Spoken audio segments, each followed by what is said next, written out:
जून 2023 में 5 लोग एक सबमरीन में बैठ के समुद्र के नीचे जाते हैं और उनका मकसद था वहां तक पहुंचना जहां उन्हें टाइटैनिक के रिमेन्स दिखते। ये लगभग समुद्र में 3800 मीटर नीचे था। इस सबमरीन का नाम था टाइटन और ये सबमरीन लगभग 1 घंटा 33 मिनट तक समुद्र के नीचे जाती है और फिर पता नहीं ऐसा क्या होता है कि सबमरीन से सारे कनेक्शन टूट जाते हैं। बार बार मैसेज भेजने से भी सबमरीन से कोई रिवर्ट नहीं आता क्योंकि ये सबमरीन इम्प्लोड हो चुकी थी। समुद्र के नीचे इतना ज्यादा प्रेशर था जिसकी वजह से ये सबमरीन ब्लास्ट हो गई और उसमें बैठे सभी लोग मर चुके थे। समुद्र में 3800 मीटर नीचे आपके ऊपर इतना प्रेशर होता है जैसे मानो आपके सर पे किसी ने पूरा आईफिल टावर रख दिया हो और इतना हैवी प्रेशर ये सबमरीन झेल नहीं पाई और वो इम्प्लोड हो गई। लेकिन हैरानी की बात यह है कि जिस प्रेशर को वो सबमरीन झेल नहीं पाई उसी प्रेशर में या उससे भी कई ज्यादा प्रेशर में डीप सी के अंदर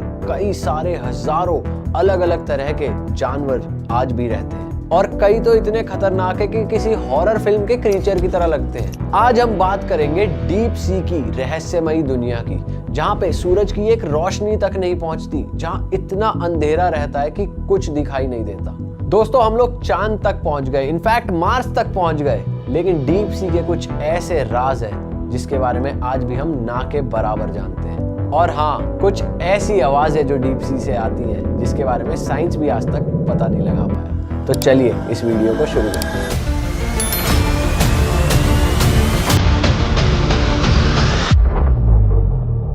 दोस्तों, क्या आपको पता है कि आज के दिन इंसान को मंगल ग्रह के बारे में डीप सी से ज्यादा पता है और धरती पर 70% हिस्से पर पानी है, लेकिन इंसान सिर्फ और सिर्फ 5% ही एक्सप्लोर कर पाया है।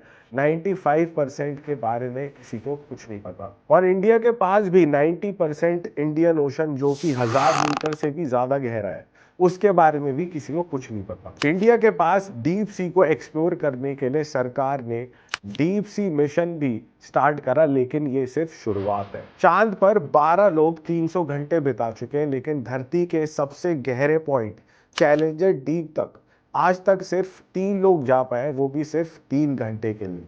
चैलेंजर डीप 10,935 मीटर गहरा है। यहाँ पर इतना प्रेशर होता है कि मानो 100 हाथी आपके सर के ऊपर खड़े। समुद्र में 100 मीटर तक के जोन को सनलाइट जोन कहते हैं, जहां तक सूरज की किरणें जा सकती हैं। और यहाँ पर शार्क्स, टर्टल्स और डॉल्फिन्स जैसे समुद्री जानवर रहते हैं जिनके बारे में इंसान को पता है। 200 मीटर से ट्वाइलाइट जोन शुरू हो जाता है, जहां पर हल्की नीली रोशनी रहती है, और 1000 मीटर के बाद जहां पर सूरज की रोशनी बिल्कुल नहीं पहुंचती, उसको मिडनाइट जोन कहते हैं। यहाँ पर बिल्कुल अंधेरा होता है। 3000 मीटर के इलाके को अबिसल जोन कहते हैं और इस एरिया के बारे में किसी को ज्यादा नहीं। 6000 के बाद आता है हडल जोन। ये समुद्र का सबसे गहरा हिस्सा है और किसी को नहीं पता कि यहाँ पर आखिरकार समुद्र की गहराइयों में ऐसे जीव रहते हैं जिन्हें देखकर ऐसा लगता है कि ये एलियन। और यहाँ इतना अंधेरा होता है तो ये जीव आपस में लाइट के जरिए कम्युनिकेट करते हैं, शिकार से बचते हैं या फिर शिकार भी करते हैं। और ये लाइट के जरिए ऐसा कम्युनिकेशन करते हैं कि इंसान को इस बारे में ज़्यादा नहीं पता।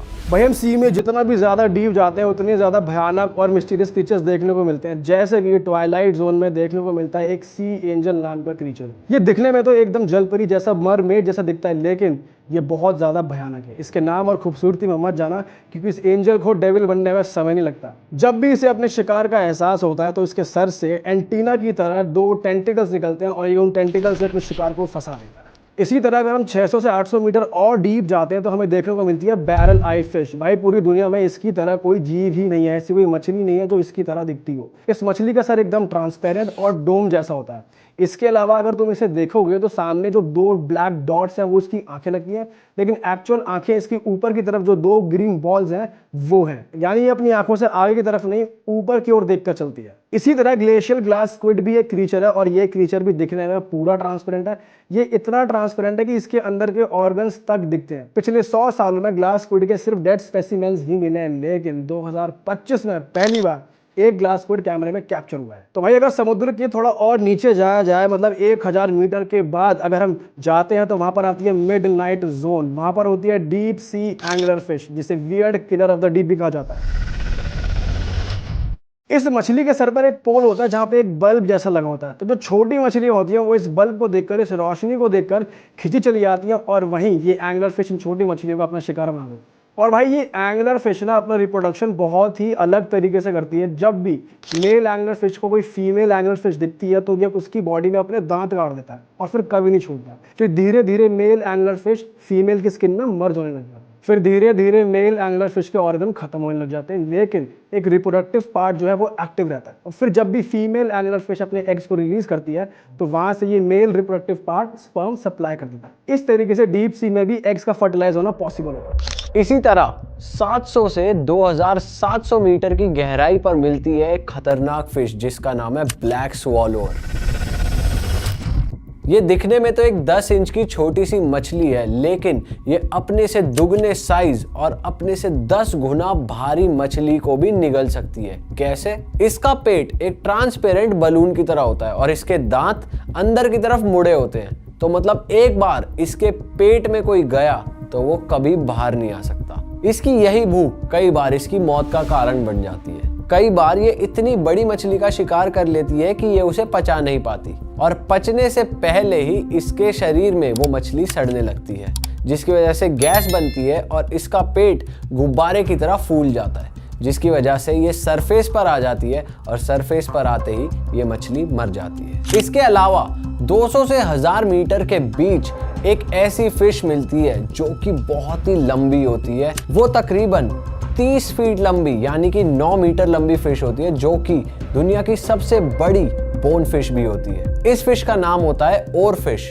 ये फिश वैसे इंसानों को किसी तरह का कोई नुकसान तो नहीं पहुंचाती है, लेकिन इसका दिखना एक बैड लक की निशानी माना जाता है जापान में। इसका दिखना एक साइन होता है किसी तरह की सुनामी या फिर अर्थक्वेक का। वैसे तो ओरफिश का दिखना बहुत ही ज़्यादा रेयर होता है क्योंकि ये डीप सी में रहती है, लेकिन इस बार 2025 में 2 महीने के अंदर अंदर ये मछली लगभग 4 बार दिखाई दी और एक बार तो इंडिया के चेन्नई में ये मछली दिखाई दी। और ऐसा भी नहीं है कि सारे मिस्टीरियस और खतरनाक क्रीचर सिर्फ डीप सी में पाए जाते हैं, बल्कि सी की सरफेस के पास एक बहुत ही खतरनाक क्रीचर है बॉबिट वॉर्म। ये एक 3 फीट लंबा कीड़ा होता है जो कि बहुत ही ज्यादा खतरनाक होता है। ये सालों तक रेत में दबा रह सकता है और सिर्फ इसके सेंसरी एंटीनास बाहर रहते हैं। इसके जबड़े कैंची की तरह होते हैं और ये किसी भी मछली को बीच में से काट देता है। इसकी सबसे खतरनाक बात यह है कि अगर आप इसको बीच में से भी काट दो तो ये मरता नहीं बल्कि 2 बॉबिट वॉर्म बन जाते हैं। और इसी तरह अक्टूबर 2024 में साइंटिस्ट ने पैसिफिक ओशन के समुद्र के बिल्कुल बॉटम में एक नई डिस्कवरी करी। ज्वालामुखी के पत्थरों को पलटा तो नीचे फ्लूइड से भरे गोस्टली वाइट ट्यूब वॉर्म्स मिले जो कि 1.6 फीट के थे और इनका ना तो कोई मुंह था और ना ही कोई digestive system.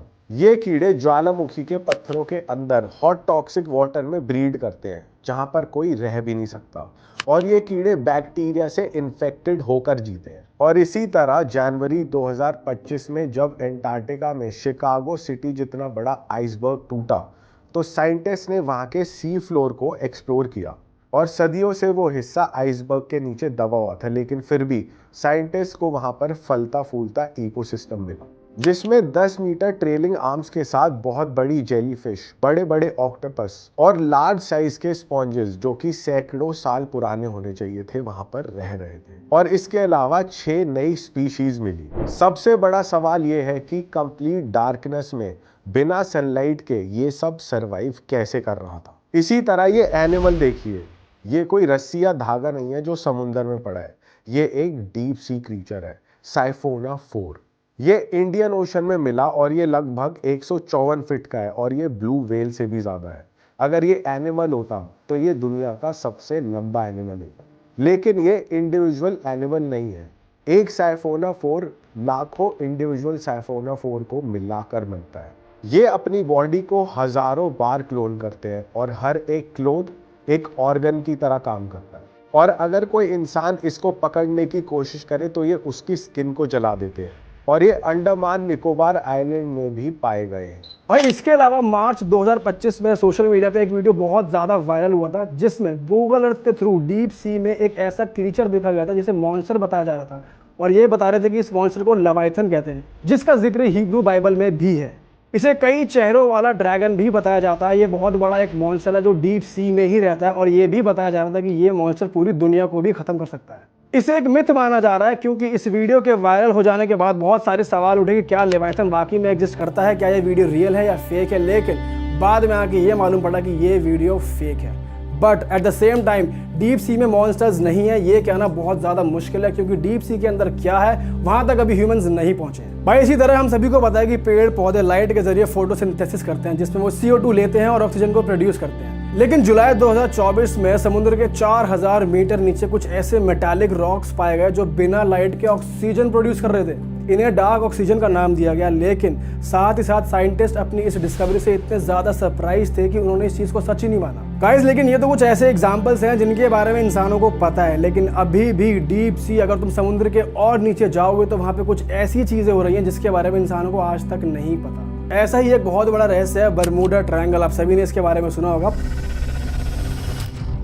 Bermuda triangle north Atlantic ocean में अमेरिका के मायामी, पोर्टोरिको और बरमूडा के बीच की एक जगह है। इन तीनों पॉइंट्स को जोड़ा जाए तो एक ट्रायंगल फॉर्म होता है, और ये बताया जाता है कि अगर इस जगह से कोई भी शिप जाता है या फिर इस ट्रायंगल के ऊपर से कोई भी एरोप्लेन गुजरता है तो भाई वो मिस्टीरियसली गायब हो जाता है। और ये भी बताया जाता है कि आज तक वहां से 50 शिप और 20 एरोप्लेन गायब हो चुके हैं, और बहुत से केसेस तो इनमें से 19th सेंचुरी के भी हैं। भाई बरमूडा ट्रायंगल ना बहुत ही ज्यादा एक मिस्टीरियस जगह है, जिसके बारे में एग्जैक्ट रीजन तो आज तक इंसानों को पता ही नहीं चला कि यहाँ से जहाज या एरोप्लेन कहाँ जाते हैं। बट कुछ लोग ये कहते हैं कि बरमूडा ट्रायंगल में वर्म होल जैसा कुछ है जो कि जहाज़ों को और एरोप्लेन्स को एक पैरेलल यूनिवर्स की ओर भेज देता है। और कुछ लोग का तो ये भी कहना है कि यहाँ पर एटलांटिस नाम की एक हाईली एडवांस्ड सिविलाइजेशन की टेक्नोलॉजी रह गई है जो यहाँ से जहाज़ों को गायब कर देती है। लेकिन बहुत से साइंटिस्ट का भाई ये भी कहना है कि बरमूडा ट्रायंगल में कुछ मिस्टीरियस है ही नहीं, और यहाँ उतने ही जहाज गायब होते हैं जितने पूरी दुनिया में कहीं भी समुद्र में गायब हो सकते हैं। और ये जहाज गायब होते हैं या तो पायलट की गलती से या फिर समुद्र में आई ऊंची ऊंची लहरों की वजह से, जो कि ऐसे एरिया में बहुत कॉमन है। एटलांटिस जिसे बरमूडा ट्रायंगल से जोड़ा जाता है वो भी अपने आप में एक रहस्य माना जाता है।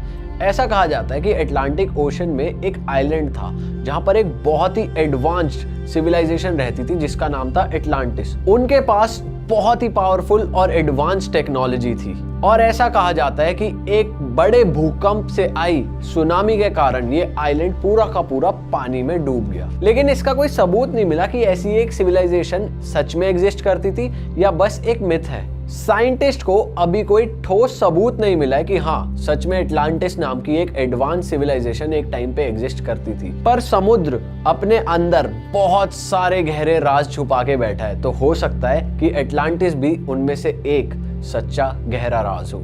एटलांटिस की तरह एक और शहर था द्वारका,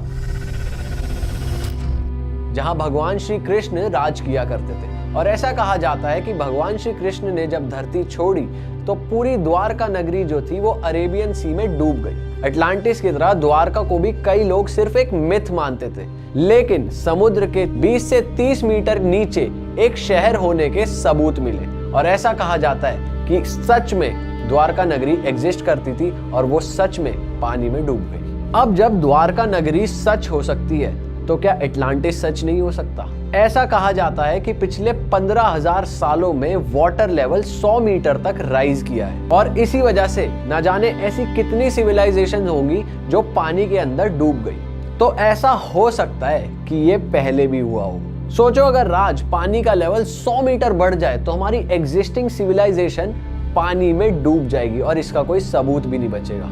तो कौन कह सकता है कि ऐसा पहले कभी नहीं। अरे वाह, आपने ये वीडियो यहाँ तक देख ली भाई, तुमने हमारी मेहनत सफल कर दिया। तुम ही लोग हो असली रियल हिट। और अगर आपको बहुत मजा आ रहा है ऐसी क्लिप्स में, ऐसी वीडियोस में, तो फटाफट जाइए प्लेलिस्ट पे बिंज वॉच कीजिए, सारी वीडियोस देख डालो और मौज काटो। That is it. हम मिलेंगे नए पॉडकास्ट में, नए क्लिप में। Till then bye bye, see you, take care, do subscribe.